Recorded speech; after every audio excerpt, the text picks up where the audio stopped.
ఆకాశవాణి ప్రాంతీయ వార్తలు చదువుతున్నది బందెర జయలక్ష్మి. ముఖ్యాంశాలు: విజయదశమి పండుగ సందర్భంగా రాష్ట్రపతి ద్రౌపది ముర్ము, ప్రధానమంత్రి నరేంద్ర మోదీ దేశ ప్రజలకు దసరా శుభాకాంక్షలు తెలిపారు. దేశంలోనే తొలి లిక్విడ్ నానో డీఏపీ ఎరువుల ప్లాంట్ను గుజరాత్లో ఈరోజు కేంద్ర హోంమంత్రి అమిత్ షా ప్రారంభించనున్నారు. చైనాలో జరుగుతున్న ఏషియన్ పారాగేమ్స్లో భారతదేశానికి ఇప్పటి వరకు 24 పతకాలు దక్కాయి. రైల్వే ఉద్యోగులకు 4% కరువు భత్యాన్ని పెంచుతున్నట్లు రైల్వే బోర్డు ప్రకటించింది. దక్షిణాఫ్రికా, బంగ్లాదేశ్ మధ్య మరి కాసేపట్లో ప్రారంభం కానున్న ప్రపంచ కప్ వన్డే క్రికెట్ మ్యాచ్. వార్తల వివరాలు: చెడుపై మంచి సాధించిన విజయానికి ప్రతీక దసరా పండుగని రాష్ట్రపతి ద్రౌపది ముర్ము పేర్కొన్నారు. దేశ ప్రజలకు ఆమె దసరా శుభాకాంక్షలు తెలియజేశారు. దేశ శ్రేయస్సుతో పాటు సమాజంలోని అన్ని వర్గాల సంక్షేమం కోసం, ముఖ్యంగా అణగారిన వర్గాల సంక్షేమం కోసం కలిసి పనిచేస్తామని అందరూ ప్రతిజ్ఞ చేయాలని కోరారు. అలాగే ప్రధానమంత్రి నరేంద్ర మోదీ ట్విట్టర్లో దేశ ప్రజలకు దసరా శుభాకాంక్షలు తెలియజేశారు. పవిత్రమైన ఈ పండుగ ప్రతికూల శక్తులను అంతం చేయడంతో పాటు మనం జీవితంలో మంచిని అలవర్చుకోవాలనే సందేశాన్ని అందిస్తుందని ప్రధానమంత్రి ట్వీట్ చేశారు. భారత సైనికులను చూసి దేశం గర్విస్తోందని రక్షణ మంత్రి రాజ్నాథ్ సింగ్ తెలిపారు. కఠిన పరిస్థితులు నెలకొన్నప్పటికీ దేశ సరిహద్దుల్లో రక్షణ బాధ్యతలు నిర్వర్తించడం ప్రశంసనీయమని కొనియాడారు. అరుణాచల్ ప్రదేశ్ రాష్ట్రంలోని తవాంగ్ సెక్టార్లో ఈరోజు ఆయన సైనికులతో కలిసి ఆయుధ పూజలో పాల్గొన్నారు. సైనికులకు ఆయన విజయదశమి శుభాకాంక్షలు తెలిపారు. విజయదశమి పర్వదినం రెండవ రోజు కూడా తిరుపతి జిల్లాలోని శక్తి స్వరూపిణి ఆలయాలు భక్తులతో పోటెత్తాయి. అలాగే శ్రీకాళహస్తి పట్టణంలోని శక్తి స్వరూపిణి ఆలయాల్లో ఉదయం నుంచే మహిళలు పెద్ద ఎత్తున పూజలు నిర్వహిస్తున్నారు.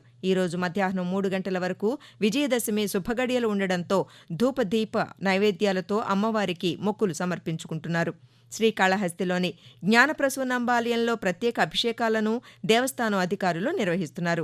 కాగా మాజీ ముఖ్యమంత్రి నారా చంద్రబాబు నాయుడు సతీమణి నారా భువనేశ్వరి ఈరోజు తిరుమల శ్రీవారిని దర్శించుకున్నారు. వీఐపీ విరామ సమయంలో శ్రీవారి సేవలో పాల్గొని మొక్కులు సమర్పించుకున్నారు. చంద్రబాబు అరెస్టు నేపథ్యంలో ఆమె రాష్ట్ర ప్రజలను కలుసుకునేందుకు రేపటి నుండి బస్సు యాత్ర చేపట్టనున్నారు. బస్సు యాత్ర తిరుపతి జిల్లాలో 2 రోజుల పాటు జరగనుంది.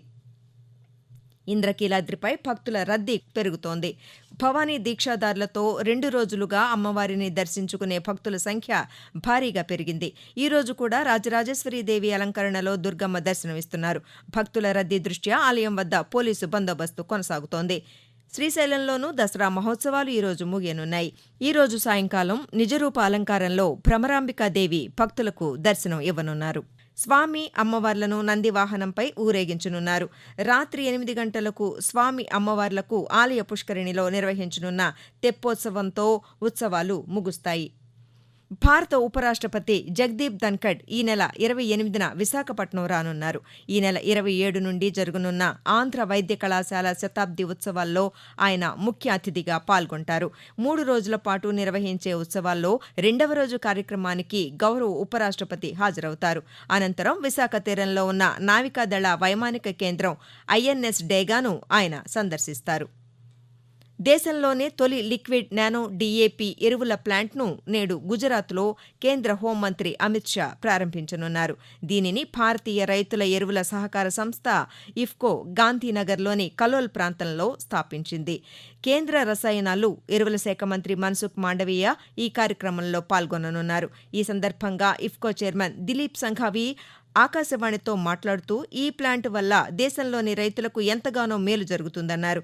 ఎరువులను విదేశాల నుంచి దిగుమతి చేసుకోవాల్సిన అవసరం కూడా తగ్గుతుందని చెప్పారు. రైల్వే ఉద్యోగులకు కరువు భత్యాన్ని 4% పెంచుతున్నట్లు రైల్వే బోర్డు ప్రకటించింది. దీంతో రైల్వే కార్మికుల కరువు భత్యం కనీస వేతనంలో 46% పెరగనుంది. గతంలో ఉద్యోగులు బేసిక్ వేతనంలో 42% డీఏ పొందేవారు. డీఏ పెంపుదల 2023 జూలై 1 నుండి అమలులోకి రానుంది.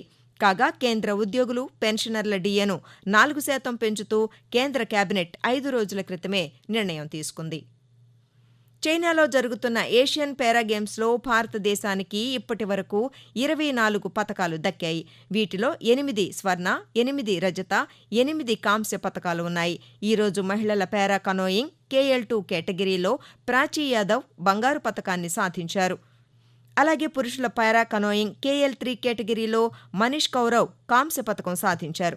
పారా అథ్లెట్ సిమ్రాన్ 100 మీటర్ల మహిళల విభాగంలో కాంస్య పతకాన్ని సాధించారు.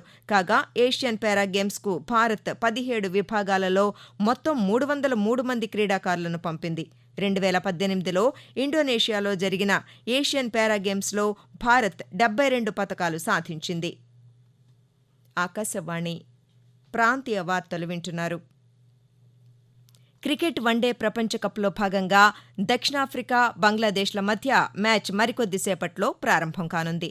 ఈ రోజు మధ్యాహ్నం 2 గంటలకు ముంబైలో మ్యాచ్ మొదలవనుంది. దక్షిణాఫ్రికా ఇప్పటికే 4 మ్యాచ్లాడగా 3 మ్యాచ్లలో విజయం సాధించింది. 6 పాయింట్లతో పాయింట్ల పట్టికలో దక్షిణాఫ్రికా 3వ స్థానంలో నిలిచింది. బంగ్లాదేశ్ కూడా 4 మ్యాచ్లు ఆడినప్పటికీ 1 మ్యాచ్లో మాత్రమే విజయం సాధించి 2 పాయింట్లు గెలిచింది. ఈ రోజు ప్రపంచాభివృద్ధి సమాచార దినోత్సవంగా పాటిస్తున్నారు. ప్రపంచాభివృద్ధిని సాధించడానికి అవసరమైన సమాచారాన్ని అందరితో పంచుకుంటూ అంతర్జాతీయ సహకారాన్ని పటిష్టం చేసే లక్ష్యంతో ఈ కార్యక్రమాన్ని నిర్వహిస్తున్నారు. అక్టోబర్ 24వ తేదీన ఐక్యరాజ్యసమితి ఆవిర్భావాన్ని పురస్కరించుకుని ప్రపంచాభివృద్ధి సమాచార దినంగా పాటించాలని 1972వ సంవత్సరంలో ఐక్యరాజ్యసమితి సర్వప్రతినిధి సభ ఒక తీర్మానాన్ని ఆమోదించింది. ఆంధ్రప్రదేశ్లోని ప్రతి నిరుపేదకు ప్రభుత్వ సంక్షేమ ఫలాలు అందుతున్నాయని రాష్ట్ర పర్యాటక, సాంస్కృతిక శాఖల మంత్రి ఆర్కే రోజా చెప్పారు. తిరుపతి జిల్లా పుత్తూరు మున్సిపాలిటీలో ఈరోజు ఆమె గడప గడపకు మన ప్రభుత్వం కార్యక్రమం నిర్వహించారు. ఈ సందర్భంగా మంత్రి రోజా మాట్లాడుతూ తమకు ప్రజల నుంచి అపూర్వ స్పందన లభిస్తోందన్నారు.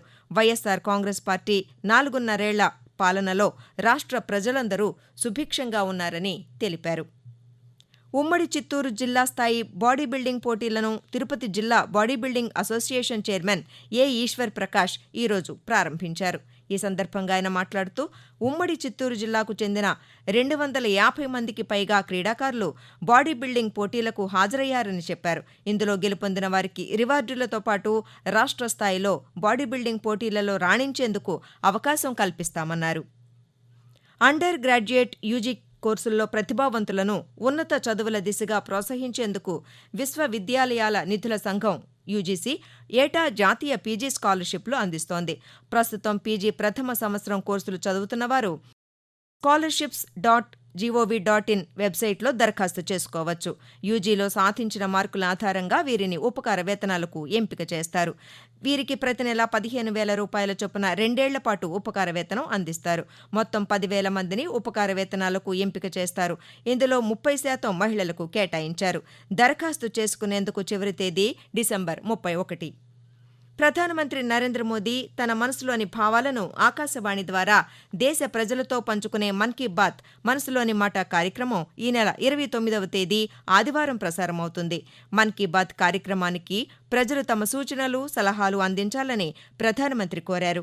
ప్రజలు తమ స్వర సందేశాలను 1800117800 నంబర్కు ఈ నెల 27వ తేదీ సాయంకాలం వరకు పంపవచ్చు. ఆకాశవాణి ప్రాంతీయ వార్తలు ముగించే ముందు ముఖ్యాంశాలు మరోసారి. విజయదశమి పండుగ సందర్భంగా రాష్ట్రపతి ద్రౌపది ముర్ము, ప్రధానమంత్రి నరేంద్ర మోదీ దేశ ప్రజలకు దసరా శుభాకాంక్షలు తెలిపారు. దేశంలోనే తొలి లిక్విడ్ నానో డీఏపీ ఎరువుల ప్లాంట్ను గుజరాత్లో ఈరోజు కేంద్ర హోంమంత్రి అమిత్ షా ప్రారంభించనున్నారు. చైనాలో జరుగుతున్న ఏషియన్ పారా గేమ్స్లో భారతదేశానికి ఇప్పటి వరకు 24 పతకాలు దక్కాయి. రైల్వే ఉద్యోగులకు 4% కరువు భత్యాన్ని పెంచుతున్నట్లు రైల్వే బోర్డు ప్రకటించింది. దక్షిణాఫ్రికా, బంగ్లాదేశ్ల మధ్య మరి కాసేపట్లో ప్రారంభం కానున్న ప్రపంచ cup one day cricket match. Akashvani ప్రాంతీయ వార్తలు ఇంతటితో సమాప్తం.